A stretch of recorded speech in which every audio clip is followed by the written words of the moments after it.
disease really just showed up in late December, early January in Wuhan. So we don't have enough long-term studies yet. However, there is shown to be lung damage in recovered patients, which have been reported. So unfortunately, we still need more time to see what the long-term outcomes are going to be for these patients. Thank you. If about 95% of active cases are mild, why are 10% of cases with an outcome resulting in death? So we actually don't really know why some people do well and some people really don't do well. I think the important thing to underscore is anyone can get severely sick, no matter if you're young or you're old, and we can't tell who it is. And that's why it's so important that you yourself do not get sick, because you don't know if you're going to be the one who will do okay or one who will get intubated and possibly die. So stay at home, stay away from each other, and wash your hands. Thank you. If a person with a weak immune system, is a person with a weak immune system more likely to contract the virus? And if so, should they be taking a daily vitamin like vitamin C and D to boost their immune system? Doctor? So people with weakened immune systems are more likely to get sicker with COVID-19. Taking vitamins, there's no evidence that taking vitamins is going to help prevent COVID-19 or prevent the severity of your illness. Taking vitamin D is always important for bone health, so that's always recommended, but there's no correlation between taking vitamins and preventing getting COVID-19 or any serious complications from it. And definitely that's why social distancing and keeping your hands clean are the most important things. Wonderful, thank you. I heard if you are healthy, you don't need to wear a mask. I now hear that the virus spreads through talking or breathing. Are masks effective? Should everyone wear one as a precaution? Sarika? Well, when it is proved that talking, coughing, everything else is going to spread the virus, and many countries are now encouraging people to wear the mask. But having said that, just wearing mask is not going to protect you. Your technique is going to protect you. I've seen a lot of times people wear mask and then touching the outer side of it, and you're hugely contaminated. So it's important. It is healthy practice to wear mask outside, but most important is maintaining your social distancing and washing your hands or using hand sanitizer. Mask is not going to hurt you, but I see a lot of people wearing N95. Maybe they should leave that for the professionals like healthcare workers who take care of acute patients to wear at acute situations. The regular mask will do. But reiterating on social distancing and hand washing is more important. Thank you very much. With so many people touching fresh produce and packages and canned goods in the supermarkets, is it essential to wash all produce and all packaged items and canned goods when returning home from the supermarket? Doctors? So I think the risk of getting an infection at the supermarket is low. Having said that, if you're to buy fresh fruits and vegetables, when you're at the supermarket, just be very courteous, and if you touch it, you buy it. So don't go picking over the fruit. You get it home, wash it as you would as any fresh fruit and vegetables. And probably if you have other goods, it's a good idea to wipe them down with some water and mild detergent. But I can't stress this enough, is that you should keep your hands clean. As soon as you get home, wash your hands and don't contaminate yourself. Thank you. We're going to speak about long-term care right now. What is the latest development and root causes? Doctors? Yes. So I'm sure if anyone was watching the news today, the outbreaks in the long-term care homes have been all over the news. In Scarborough, we've been dealing with this since the end of March, and we have been working very hard in the Scarborough area. Unfortunately, so public health and our hospital is actually trying to control the outbreak by increased testing for the residents and healthcare workers. So we have doctors. I personally supplied one of the doctors in one of the Scarborough long-term care homes with swabs I know our labs are processing them. I believe Michael Guerin is also helping with that as well. So we're trying to help them to control this by testing everybody in these long-term care homes now. I also personally gave PPE from the drive that I had to these long-term care homes, and I now know as of this week it just became on the government's radar. I'm not sure why they didn't know this a month ago, but they are now prioritizing giving long-term care homes enough, when I say PPE, I'm talking about masks, gowns, gloves, to try to control this. The root causes are that basically whenever you're close, that's why we talk about social distancing, is anytime you're close to each other, it spreads like wildfire. And this is one virus that really sticks to things. And so because people are so close and the workers move between pretty close to people, and you think about the meals and everything they eat there, it spreads quite readily in long-term care and shelters. There's a question here about visitors wearing masks and gloves to avoid transmission.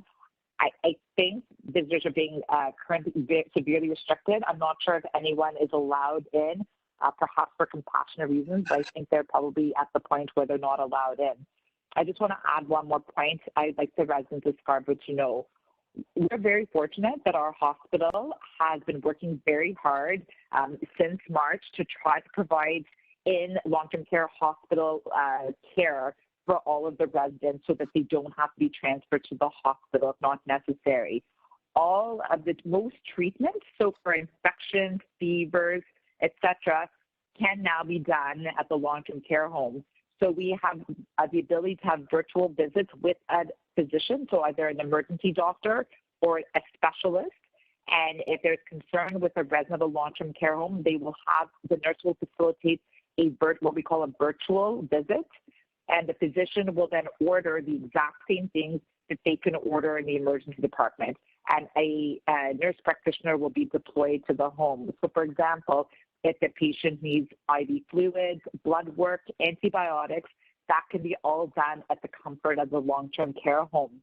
So we've been doing this for a month now. It's been quite successful. There's been a lot of stuff in the media and the news saying hospitals won't accept long-term care patients.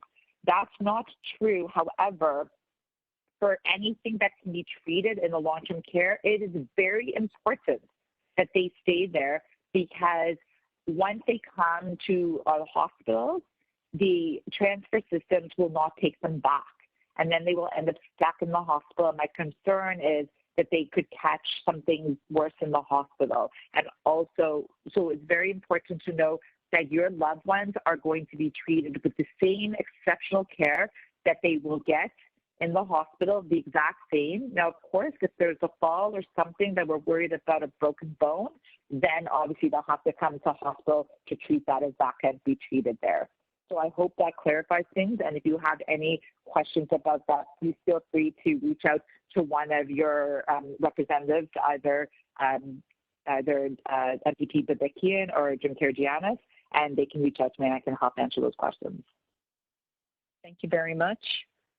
What is your advice to those who are experiencing mental health due to everything that's been happening and being in quarantine for such a long time? Do you recommend any resources or daily practices to help with it, doctors? So I'm going to answer this one too. So I also am a family physician. And what I recommend is if you're having some mental health issues, to first call your family doctor. Family doctors are the ones who deal with mental health, depression, anxiety all of the time. We recognize that these are difficult times. Being by yourself can be very difficult, or being with just the same people all the time can be difficult. So if you're really struggling, you see your family doctor. The other thing is things such as mindfulness, meditation, exercise, eating healthy. Those are also very important things for your wellness and your mental health. There's an app called Headspace, and I believe they're giving that for free right now, and that's a phenomenal app that can be used as well. Also, trying to use, if you have a computer and internet or a phone or iPad, trying to have meetings with your friends, family, via virtual often is also very comforting. There's some resources that we have, and Jim Karygiannis can put that on his newsletter for other resources as well. Wonderful, thank you.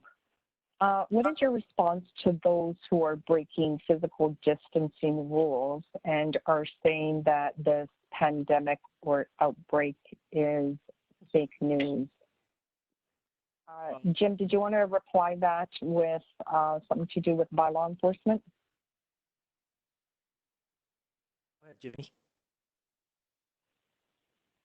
He might be muted. Okay. I'll just Anybody else? I'll just chime in. So we know that physical distancing is the only interventional right now that we have until scientists come up with an effective medication or a safe vaccine.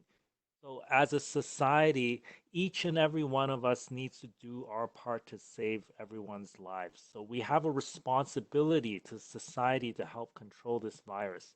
Believe me, this is not fake news. Every day, people at the Grace are getting admitted to the hospital and dying from this virus.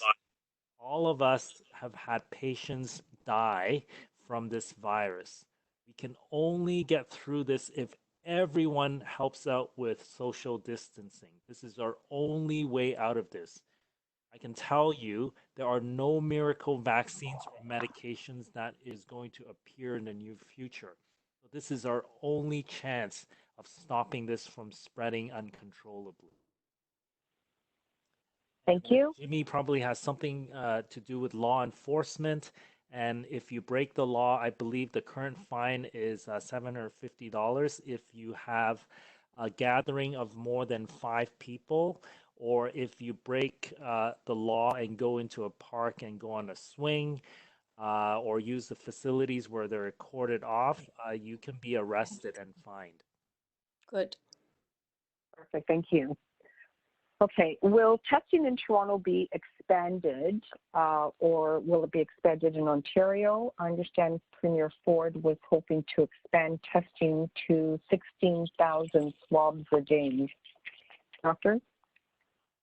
Yeah, so I'm not sure what Premier Ford's intentions are, but currently we are expanding testing. We had advocated for expanded testing early on, and the government didn't seem to have adequate supply. So right now, basically, if you have symptoms, please come to the COVID Assessment Center at the Grace Hospital. We're open from 9 to 5 every 9 to day of the 6. week. It's 9 to 6, okay. 9 to 6 every day of the week. You might see me there sometimes. I do work there as well. And so right now, I believe that the new criteria is anybody who has any symptoms. If you don't have symptoms, you won't be swabbed unless, and it keeps changing, so I think if you don't have symptoms, you won't be swabbed. This might change if you work in a long-term care home or if you work with someone who has symptoms, but currently you have to have symptoms. If you don't have symptoms, there's no point in being tested anyways because it will make a difference. So right now, if you have any symptoms at all, so a runny nose, a cough, shortness of breath, chest pain, fever, please if you're worried, come to the assessment center to be swabbed. If you have really mild symptoms like a cold and you're staying at home anyways, so you don't have to go to work, just stay at home and self-isolate. You don't have to come out and get it done. But if you are somebody who is an essential worker who's working or who has to take care of the elderly or small children, then I think that it's a good idea to get tested and you can come to the Grace. Okay, and is the Grace the only place where someone can go get tested for COVID-19 in all of Scarborough Agincourt? So I don't know, so the catchment area, I know Centenary has a site as well. So in Scarborough proper, the Grace and Centenary are the two sites that have COVID assessment centers. So those are the only two sites in Scarborough. Wonderful, thank you so much. Should one member of a family of 4, for example, who is exhibiting COVID-19 symptoms and or tested positive, this makes it difficult to self-isolate at home with others who are also right now will be at high risk. What other self-isolating options are available to them? So just to reiterate what I said earlier, it's extremely important if you have tested positive or if you are suspecting that you have COVID-19, it's essential that you stay away from your family members because you can very easily transmit it to your family member. So if you need advice and you're finding difficulty with self-isolating, especially if you live in a big household and it's physically impossible if you have a smaller home, ask your family doctor or public health for some advice. There have been other options where people have been staying, for example, in hotel rooms or other shelter facilities so that they can get away from their. So don't forget, if you have it, it's extremely easy to spread it to your family members and it becomes